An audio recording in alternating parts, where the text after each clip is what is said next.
des solutions fondées sur la nature. Donc c'est un concept qui a été lancé en 2016 par l'UICN. Et les solutions fondées sur la nature, c'est en fait des solutions à des défis de société qui peuvent être des inondations, des éboulements, de la chaleur, etc.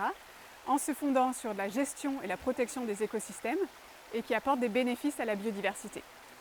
Et donc les zones humides, c'est un très bon exemple d'écosystème qui peut être utilisé pour apporter des solutions pour un problème de société. Et c'est souvent par exemple les inondations. Donc on a un problème d'inondation. Plutôt que de créer des infrastructures grises, des digues ou des choses comme ça, on peut décider de faire revenir la rivière dans son lit naturel et donc de ne plus avoir de problème d'inondation parce qu'on a laissé la zone humide revenir et donc le lit de la rivière retrouver son espace naturel et s'épandre lors de crues.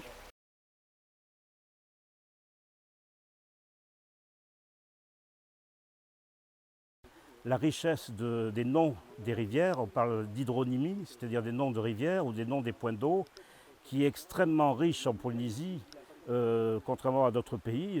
Effectivement, l'eau est l'obsession finalement, et on retrouve aujourd'hui tous les cours d'eau ou les points d'eau, les cascades, les sources qui sont nommées. Et pourquoi elles portent un nom, toutes ces cascades? Eh bien, toujours, c'est parce que le nom, chez les Polynésiens, est une appropriation territoriale par certains groupes qui vont donc nommer ces lieux où ils vivent.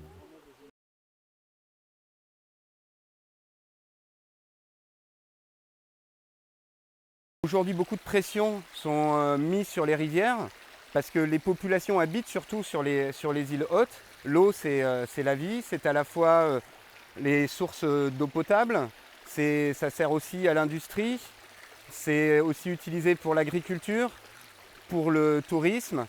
Tous ces éléments-là créent une grosse pression sur la ressource et il faut préserver leur aspect naturel.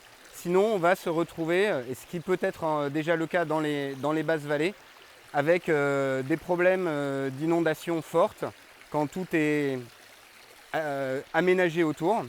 Et aussi, les aspects de changement climatique peuvent entraîner des sécheresses qui peuvent aussi avoir des impacts assez négatifs sur la végétation et toute la vie qu'il y a autour et qui vit autour des rivières.